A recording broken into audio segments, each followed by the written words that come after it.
Pois é, pessoal, que dia foi hoje? Que dia foi hoje para a oposição? Duas vitórias amarradas, pelo menos, uma vitória feita e outra bem andada, bem caminhada. A gente vai falar sobre isso aqui, vai explicar para você como é que está essa situação da nomeação do Eduardo Bolsonaro, que a gente falou no último vídeo, qual foi a situação que ficou a anistia. Agora, deixa eu te trazer para a tela aqui do nosso aplicativo. A gente precisa falar disso aqui também, que é grave. Pois é, Eduardo Bolsonaro vai passar a noite internado e a situação do Bolsonaro, de saúde dele, não está tão boa. Hoje mais cedo eu coloquei um vídeo do Carlos Bolsonaro, onde o Carlos Bolsonaro falava que o pai pode estar, inclusive, com câncer, né? Muitos soluços. Sabe, o estado de saúde dele delimita cuidados. A gente vai falar também dessa vitória da oposição hoje, em que levou a melhor em relação ao Eduardo Bolsonaro ter conseguido, né, se tornar líder da minoria, pelo menos em tese, se for cumprida a regra do regimento interno, o Eduardo Bolsonaro pode permanecer como deputado. Nós vamos trazer aqui para vocês a justificativa, assim, coisa de gênio, genial, pelo qual o PT argumenta que há o rombo dos Correios. Vamos explicar para vocês. Vamos falar também de uma reunião que vai acontecer entre o Lula, ministro Alexandre de Moraes e o Fachin. E também, né, uma declaração polêmica do Valdemar da Costa Neto. Sim, outra declaração polêmica. Também vou trazer uma cena, né, muito grave que aconteceu lá nos Estados Unidos. Eu quero que você fique para ver essa cena, tá? Se você tiver estômago frágil, sabe, se prepara para a hora que a gente chegar nessa cena que você entender tudo que está acontecendo, combinado? Então, para você que está aqui conosco, não esqueça de se inscrever no canal. Hoje é dia 16 de setembro, esse é o nosso último editorial do dia. Pretendo não entregá-lo atrasado para você, como eu fiz com os outros editoriais, né? Eu estou tentando melhorar e trazer sempre com qualidade para vocês aqui, mas o dia hoje foi um pouco tenso, tá bom? Um pouco tenso. E aí eu vou precisar de novo. Aquele computador que eu estava usando para gravar mais cedo, que o áudio estava legal, tá travando, tá dando muito problema. Eu acabei pegando um outro computador aqui que tem mais robustez e não trava. Mas eu não sei como é que vai ficar o áudio para vocês. Então, sabe, põe crítica, fala o áudio tá uma meleca, o áudio tá bom, não, o conteúdo tá bom, o formato tá bom. Faz isso que a gente está tentando melhorar e isso ajuda pra gente, beleza? Vamos começar? Vamos de matéria? Então, vem comigo, né? Nosso último editorial do dia. Beleza, vamos lá. Grande dia, né? Matéria do editorial central, republicada aqui pelo Major Meca, tá? Grande dia. O Hugo Mota diz a líderes que pautará a anistia do 8 de janeiro. Então, foram duas grandes notícias que foram passadas para quem é da oposição hoje. A primeira delas é que a anistia pode ser pautada pelo Hugo Mota. A segunda é que o PL tornou o Eduardo Bolsonaro líder para tentar salvar o mandato dele. Dois pontos totalmente divergentes. O primeiro ainda levanta muito questionamento também. O primeiro, acerca da anistia, tem muita gente falando que o Hugo Mota prometeu um acordo. De novo, acho que é a quarta vez ou quinta vez, não sei. Prometeu um acordo com a oposição, mas que vai pautar de verdade é a anistia do STF, não a anistia verdadeira, né, que a oposição cobra. Só depois do projeto apresentado para a gente saber. Mas a gente já sabe que o projeto, que ainda está na cabeça de alguém, já foi analisado, julgado, votado e declarado inconstitucional pelo Supremo Tribunal Federal. Já o outro lado, né, é a nomeação do Eduardo Bolsonaro como líder, né, do PL, líder da minoria lá do PL. E aí, o regimento interno da Casa, o regimento interno da Câmara dos Deputados, que foi aprovado, se eu não me engano, em 2015, 2016, o líder, ele não precisa estar cumprindo presença lá dentro da Câmara, porque ele tem que estar respondendo, correndo atrás da demanda de todos os deputados do partido. Então, ele tem uma peculiaridade que é o poder exercer seu mandato de forma virtual. Se isso for aprovado pelo Hugo Mota, não se sabe se vai aprovar ainda, né, se ele vai aplicar esse entendimento, mas é o que está no texto, né, o que acontece com os demais líderes. Se isso for aprovado, o Eduardo Bolsonaro nem perde o salário, assim como também, ele não perde o salário, assim como também vai poder continuar apresentando projetos de lei e exercendo o seu mandato parlamentar, tá bom? Vamos lá, ó, Major Mac escreveu o seguinte: hoje é dia de vitória. O Eduardo Bolsonaro assume como líder, garantindo voz ativa e proteção contra as perseguições que tentam calá-lo. Mesmo fora do Brasil, perseguido pela nossa Suprema Corte, ele segue trabalhando incansavelmente, sem salário, sem privilégios e fazendo muito mais do que muitos daqui de dentro. A vontade popular está sendo respeitada. Deus abençoe essa caminhada, né? E aí ele fala, vamos torcer, vamos em oração. Tá aqui o momento exato em que o PL tornou, né, o Eduardo Bolsonaro como o líder da minoria. Escuta só. É valendo neste ato da mesa que a deputada Carol Detoni faz esse singelo gesto ao nosso guerreiro deputado Eduardo Bolsonaro, que é sabido de todos, está exilado nos Estados Unidos para lutar contra injustiças, contra a sua família e contra muitos de nós que somos conservadores e da direita. Ademais da crítica de algumas pessoas, nós do PL reconhecemos o brilhante trabalho que o nosso deputado Eduardo Bolsonaro tem feito naquele país e de lá, baseado na resolução da mesa diretora da Câmara, nós o nomearemos a partir de agora como o líder. Nomeação está sendo feita neste exato momento, que quero apresentar a todos ao presidente da Câmara, Hugo Mota, com o deputado Eduardo Bolsonaro, a partir desta data, nosso líder da minoria. Automaticamente devo comunicar que, pelo singelo gesto desta guerreira, a deputada Carol Detoni,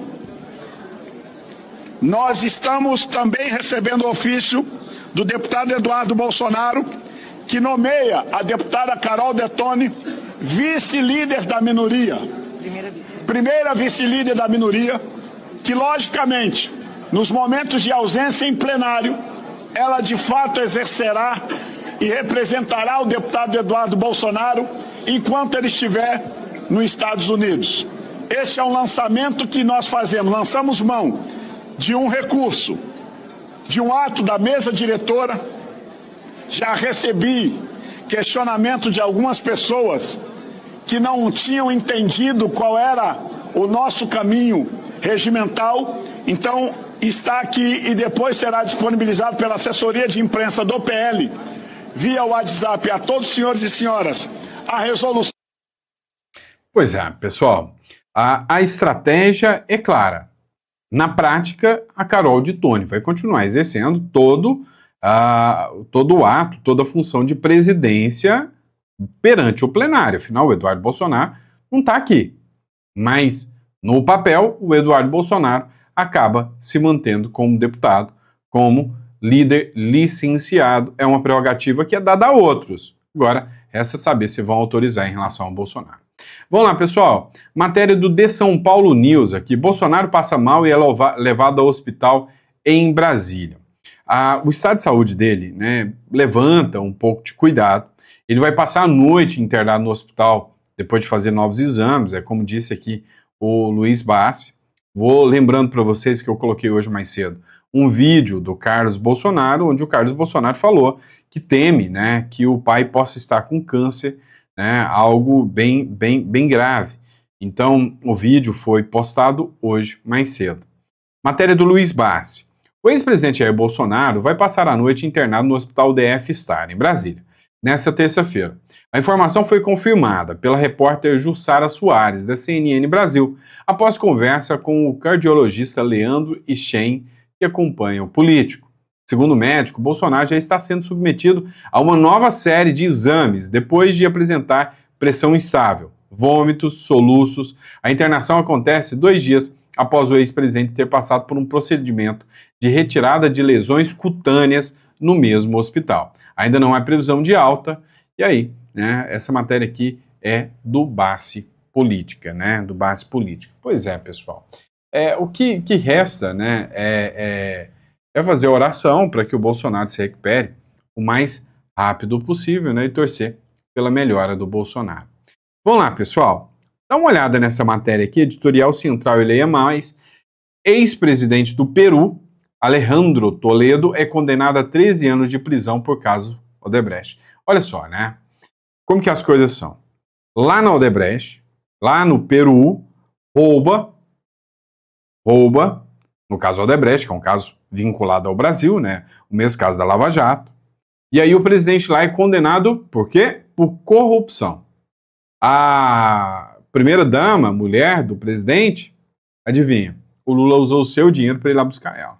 Mas foram condenados lá no Peru e pegaram 13 anos de cadeia. Imagina quantas pessoas não morreram nas filas dos hospitais. Agora, o Bolsonaro pega 27 por um golpe tabajara, uma coisa que ninguém convenceu, ninguém acredita que realmente aconteceu. Então, ninguém acredita.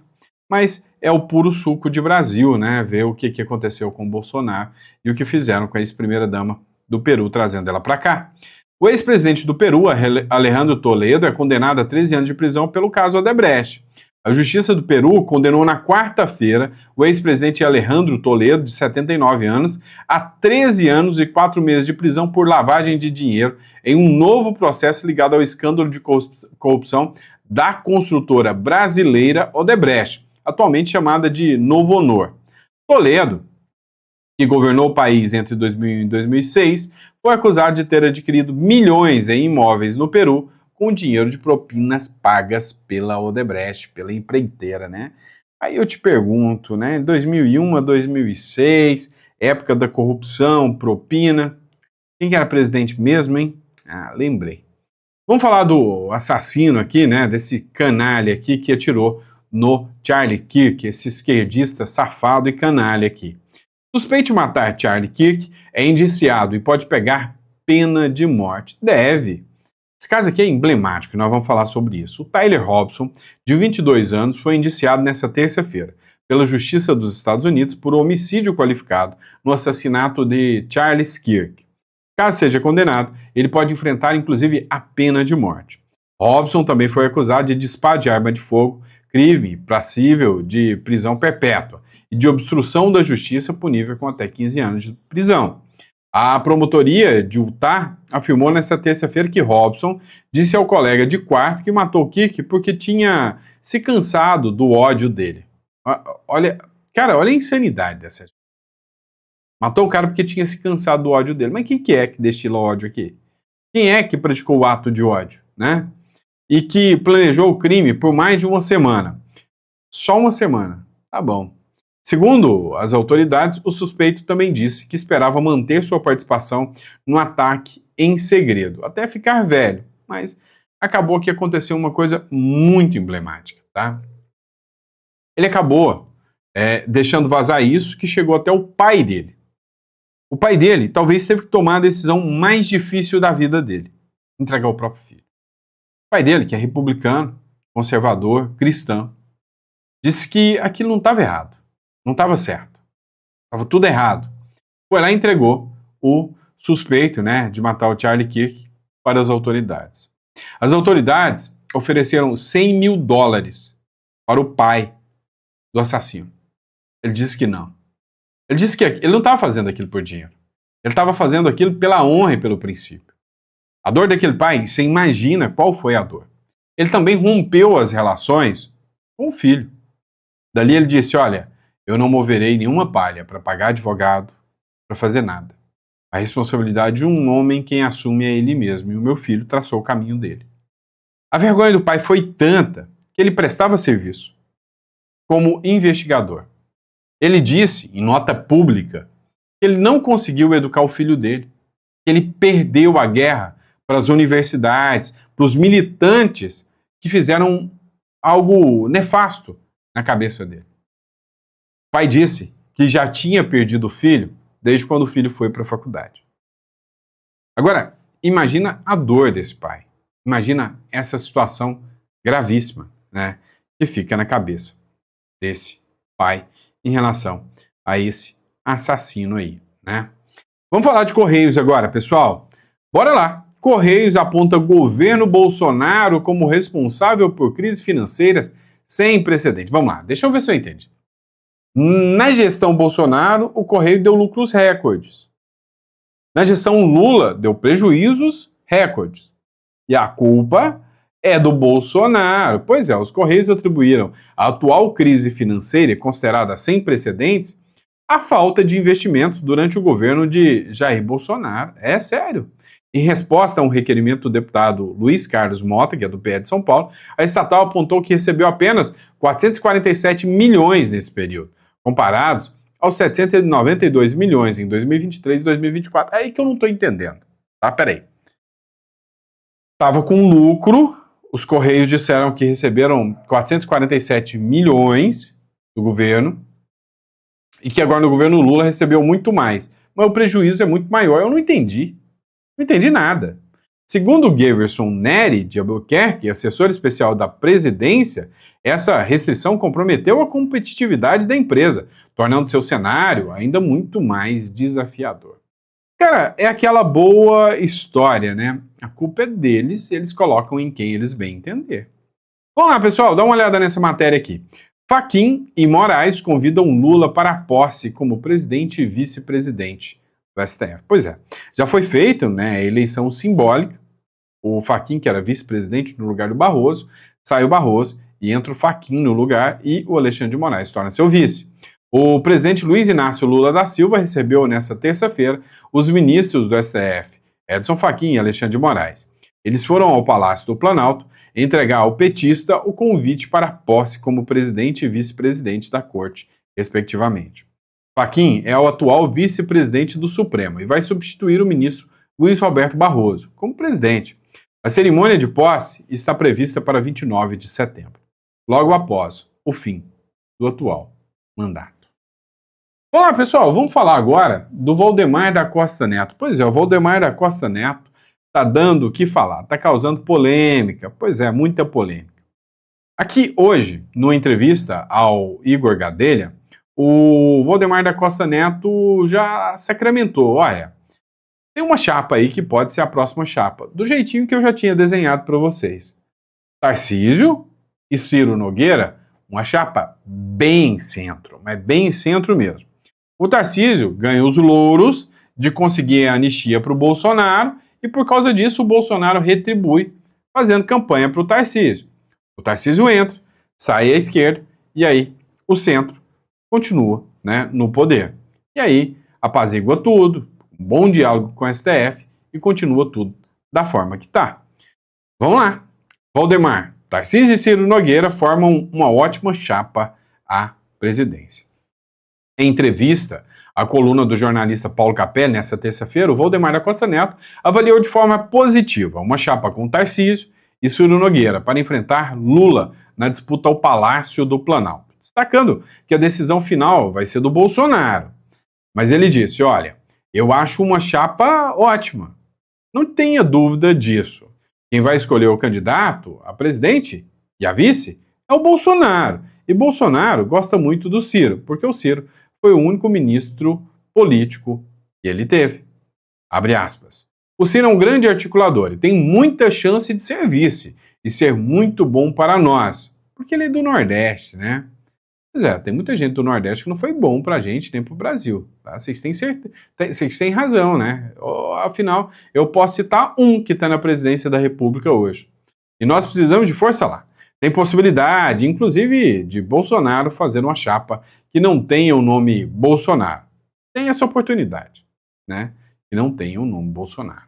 E aí o pessoal da Itatiaia fez uma análise aqui também sobre a consolidação do Tarcísio como o presidenciável. E tudo indica que sim, já está tudo desenhado, o roteiro. Quais são as chances de Tarcísio de Freitas ser o candidato de Bolsonaro? O governador de São Paulo nunca se declarou candidato à presidência da República, mas caso a inelegibilidade de Bolsonaro seja mantida até 2026, ele não apenas pode ser o candidato do ex-presidente, como pode ser a chave para tirar Bolsonaro da prisão. Líderes ligados ao ex-presidente afirmam que Tarcísio poderia fazer um governo de transição. Ao trabalhar pela anistia, mesmo que ela não saia do papel, ele daria mais mais uma prova de sua fidelidade. Seria abençoado politicamente pelo ex-presidente. E uma vez candidato, se eleito, concederia a graça a Bolsonaro, o livrando da pena das condenações. A base bolsonarista acredita que ele poderia ser ministro de Tarcísio e, se estiver bem de saúde, poderia voltar a ser candidato em 2030, caso estivesse elegível novamente. Para se candidatar, segundo integrantes do Partido Liberal, Tarcísio precisa sair do Republicanos e se filiar ao PL. A visita do governador de São Paulo a Bolsonaro, autorizada pelo ministro do Supremo Tribunal Federal, Alexandre de Moraes, está prevista para o dia 29 deste mês. Mais detalhes no portal da Itatiaia. De Brasília, Edilene Lopes. Muito boa a matéria, tá? E ela especificou muito bem aqui, né, com todos os detalhes, a articulação, como ela foi feita, como ela foi apresentada, né, como ela foi articulada. Seria o Tarcísio. Agora, dá uma anistia meio termo, lembra que eu falei, ó, tem 3 anistias. A anistia da oposição é aquela que o Bolsonaro sai elegível limpinho, igual bumbum de neném, para concorrer em 2026. A do Tarcísio é aquela que ele tira o Bolsonaro da cadeia, inclusive para fazer campanha eleitoral para o Tarcísio. Mas inelegível ele não fica. E a do STF, nem anistia vai ter. No máximo uma reduçãozinha de uma pena de um ou outro do 8 de janeiro ali. E vão poder ir para casa, cumprindo aí a redução da pena.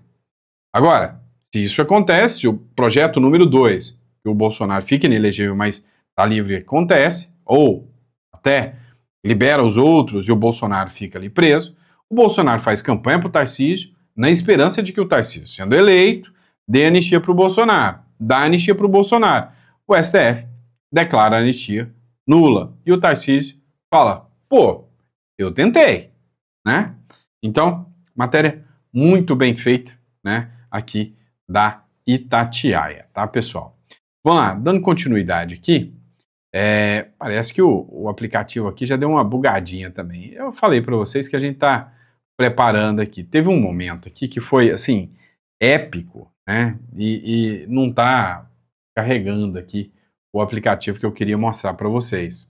Vai lá, agora eu acho que deu certo, pessoal. Presta atenção, enquanto tudo isso está acontecendo, enquanto o Brasil tá essa loucura toda, o pessoal do PSOL resolve fazer uma audiência pública para discutir OVNIs no Brasil. E aí, um convidado apareceu lá para fazer alguns comentários. Você vê aí o convidado com esse chapéu de alumínio na cabeça. Dá uma olhada sobre isso. Eu gostaria também de lamentar o que está ocorrendo aqui hoje. Eu estou usando esse chapéu de alumínio para representar o espírito da audiência, mas eu deveria estar usando um chapéu de palhaço, porque nós estamos aqui hoje num país sério, com problemas sérios, com o CPMI do INSS rolando, e aparentemente a prioridade dessa comissão é debater o ET Bilu. Nós estamos num país onde nós ficamos para trás da Coreia do Sul, onde não se investe em pesquisa, onde se odeia a ciência, onde ciência de verdade não tem protagonismo, onde se demoniza o desenvolvimento tecnológico, onde você não tem cooperação entre as empresas e as universidades, e eu acho lamentável que a prioridade de uma comissão seja um espetáculo circense como esse, onde se debate o ET Bilu e Varginha. Daqui a pouco vão fazer o quê? Uma audiência pública para investigar o Hulk? Isso é lamentável o que está ocorrendo aqui nessa casa, e eu gostaria de registrar o meu repúdio a essa audiência. Pois é. Eu de lá preso. Brincadeira, pessoal. Mas hoje, infelizmente, é isso, né? Quem questiona as palhaçadas da esquerda acaba tendo que encarar, né? Cada coisa, né? Agora, eu tinha dito para vocês prestem atenção nessa cena aqui marcante, tá? Tem que ter estômago para encarar essa cena. Uma pessoa, sabe, foi lá arrancar as bandeiras, né, do Trump e acabou sendo vítima de uma tocaia, né? Literalmente aqui a gente falar sobre o extremismo da direita. Foi uma vítima, dessa vez a vítima foi da esquerda. Eu queria que vocês prestassem muita atenção nessa cena.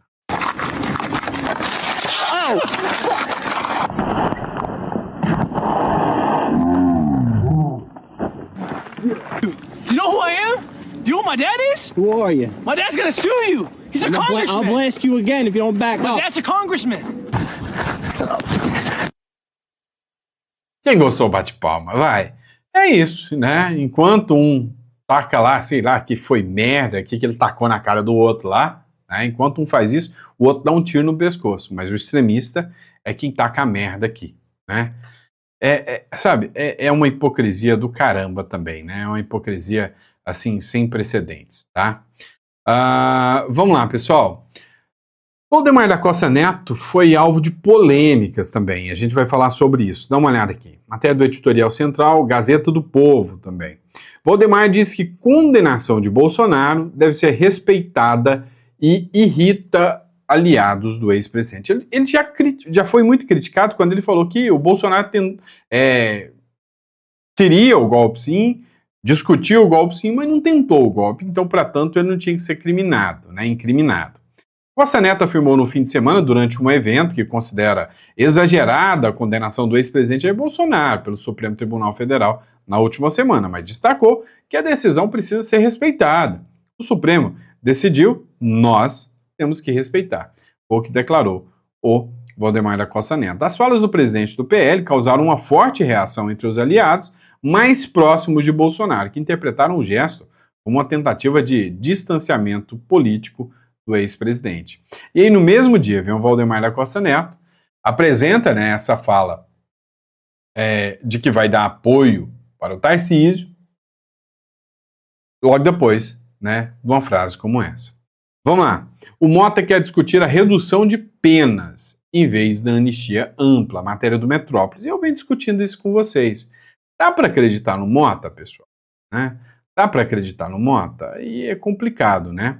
O presidente da Câmara dos Deputados, Hugo Mota, do Republicano, sinalizou aliados que pretendem discutir uma redução de pena aos envolvidos do 8 de janeiro, em vez de uma anistia ampla, geral e restrita. A sinalização foi feita durante a reunião de líderes da casa, onde Mota anunciou que pautaria a urgência do projeto de lei da anistia no plenário da quarta-feira, né? Mas vamos esperar para ver o que vai ser esse texto. Como eu disse, não tem o texto, mas a gente já sabe que é inconstitucional. Tá vendo esse cara aqui? Né? Esse cara aqui é o Michael Sullivan, uma das figuras muito coerentes da direita, tá? Um cara muito sensato, muito tranquilo, representa, em certa parte aí, muitas pessoas negras de direita.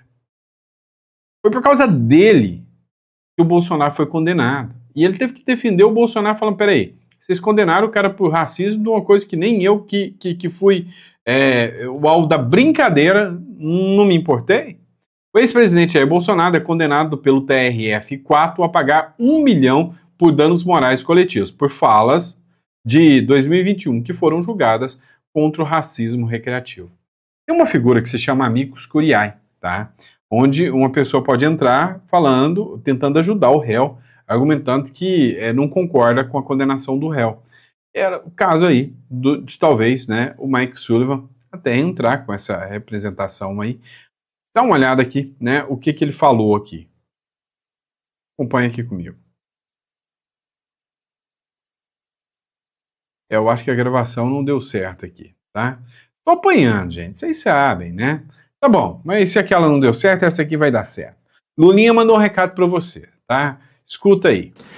Na última parte da entrevista exclusiva, o presidente Lula garantiu que será aprovado o projeto de lei que regula as redes sociais. Nas palavras de Lula, a regulação vai entrar em vigor. Abre aspas. Doa a quem doer. Fecha aspas. É por isso que eu acho, certo, que nós precisamos regular as empresas. Porque você não pode brincar com a verdade. Não é uma censura. Não é censura. Certo? Quando você fala em regular, você fala em censura. É por isso que nós queremos regular e vamos regular. Presidente. Doa a quem doer. Pois é, né? Tão gentil quanto um coice de mula, né? Por fim, mas não menos importante, acho que esse vídeo aqui vai rodar também. Dá uma olhada da situação do Brasil em relação ao salário mínimo. Dá uma olhada nisso aqui, tá? Muita gente ainda me mandou alguns vídeos Você fala muito do Uruguai. Eu vi um vídeo do Peter lá falando que o Uruguai está com o governo de esquerda, e sim, está com o governo de esquerda, e o vídeo do Peter não é um vídeo mentiroso, é um vídeo que traz verdades ali. Confiar em governo de esquerda é sempre uma bomba. Porém, o que eu ainda oriento o Uruguai? Eu não acredito que as regras, né, dessa chama-se lei del pressupuesto, que é mais ou menos a lei orçamentária deles. Ela vai atingir mais o próprio cidadão uruguaio que está lá dentro, que vai ter que pagar, por exemplo, ganho de capital, antes não pagava. O fisco antes precisava pedir autorização judicial, como era no Brasil, e agora eles querem copiar o modelo autoritário brasileiro, que não precisa mais pedir autorização judicial para fazer a quebra de sigilo, ele simplesmente vai lá e faz a quebra de sigilo, e vai acabar alcançando alguns cidadãos aí, né? Só que assim, ainda tem que se lembrar que o eleitorado, né, o parlamento é muito conservador lá do Uruguai, e eu não acredito que vai se aprovar, mas ainda que se aprove, está anos-luz do Brasil. O Brasil, ano que vem, vai virar uma terra insustentável. É através dos impostos que eles estão implementando pouco a pouco o regime que eles sempre quiseram. Vai dar uma olhada nesse vídeo aqui e aí você me dá a sua opinião. A situação do Brasil está cada vez pior e essa imagem só escancarou algo que muitos querem ignorar. O salário mínimo sobe um pouco todo ano. Então em 2014 era 724, em 2019 foi para 998, 2021 foi para 1.100, olha só que redondo. E hoje está em 1.500. E olha que bacana, que gostoso. O salário mínimo de 2014 para cá mais que dobrou. Mas agora você pega o salário mínimo 2014 era 305 dólares, já que o dólar era 2,37. Hoje o salário mínimo é de 280 dólares, com o dólar a 5,41. Na imagem pegaram o dólar no final do ano passado, que estava acima dos R$6. Então na América Latina nós somos o pior de todos, perdendo somente para a Venezuela, uma ditadura socialista em colapso econômico. Então a Argentina, 280 dólares mesmo com todos os problemas. Uruguai, que muitos subestimam, 590 dólares. Chile, 530. Brasil está perdendo para a Bolívia, para o Paraguai. Boa parte do nosso consumo é dolarizado e por conta disso que a população não consegue mais nem comprar o básico. A nossa moeda está indo pro buraco. E se você quer aprender a investir em ativos dolarizados e Bitcoin, é só comentar a blindagem para ter acesso a um passo a passo. Pois é, bem interessante esse vídeo. Eu quis separar ele para vocês, tá bom? E é isso, pessoal. Espero que vocês tenham gostado do nosso editorial. Reitero, se é seu interesse, né, ter um plano B, dolarizar o seu dinheiro, você vai clicar aqui na descrição, entrar em contato, conversar com os nossos consultores que estão lá preparados para te atender, tá bom? Grande abraço, meu amigo, minha amiga. Fica com Deus e eu vejo vocês no próximo editorial. Grande abraço.